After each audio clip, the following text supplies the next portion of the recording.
Et autour du clicker, il y a vraiment une philosophie et un changement important du regard qu'on va porter sur le chien et les relations qu'il tisse avec l'humain. On peut cliquer une foule de comportements, une foule de positions, c'est sans limite. Assis, couché, marche ou pas, le rappel, etc.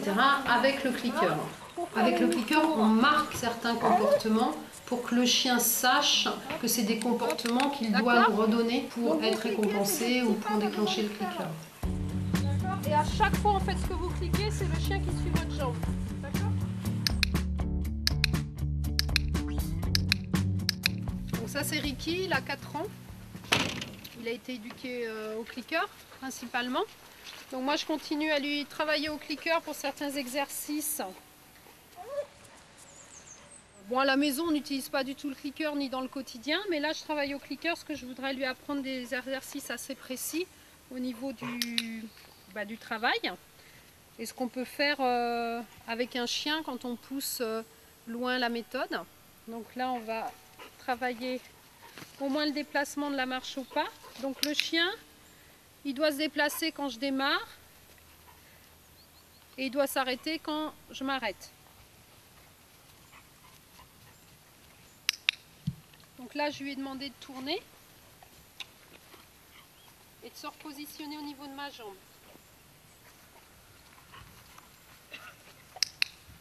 Voilà, là, je marche, je fais des déplacements.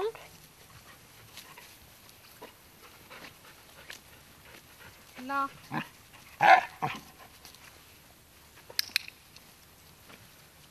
ensuite, je lui apprends aussi, quand il est en face de moi, à se déplacer. Même chose. On n'a que 2 jambes, donc on fait ça, mais le chien, il faut qu'il arrive à déplacer sa jambe arrière, sa patte arrière et sa patte avant latéralement des 2 autres. Donc c'est pas évident. Un chien spontanément va déplacer l'avant et après le derrière. Donc lui, dans sa tête, là, faut que je lui apprenne à dissocier les deux. Enlever mes récompenses. Et l'arrêter.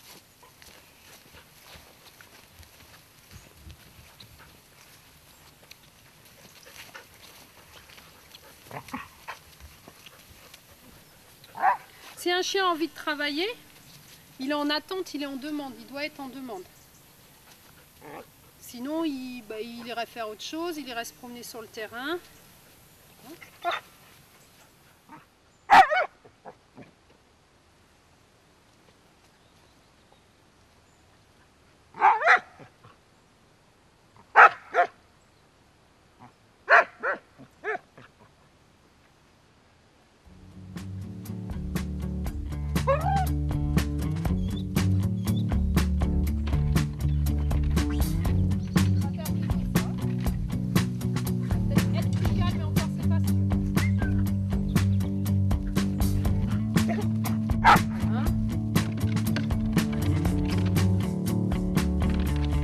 Récompense pour un chien et tout ce qu'il veut obtenir à un moment précis. Donc ça, c'est important. C'est-à-dire que c'est pas uniquement ce que nous, humains, on va dire une récompense, c'est une caresse, c'est un jouet, non, une récompense et chaque individu ce qu'il veut obtenir à ce moment-là. C'est-à-dire si mon chien veut aller dehors se promener, on va lui donner un jouet. Le jouet sera quelque chose qui lui apportera du plaisir, en tout cas pas quelque chose de désagréable. Mais sa récompense à ce moment-là, c'est la promenade, c'est pas le jouet.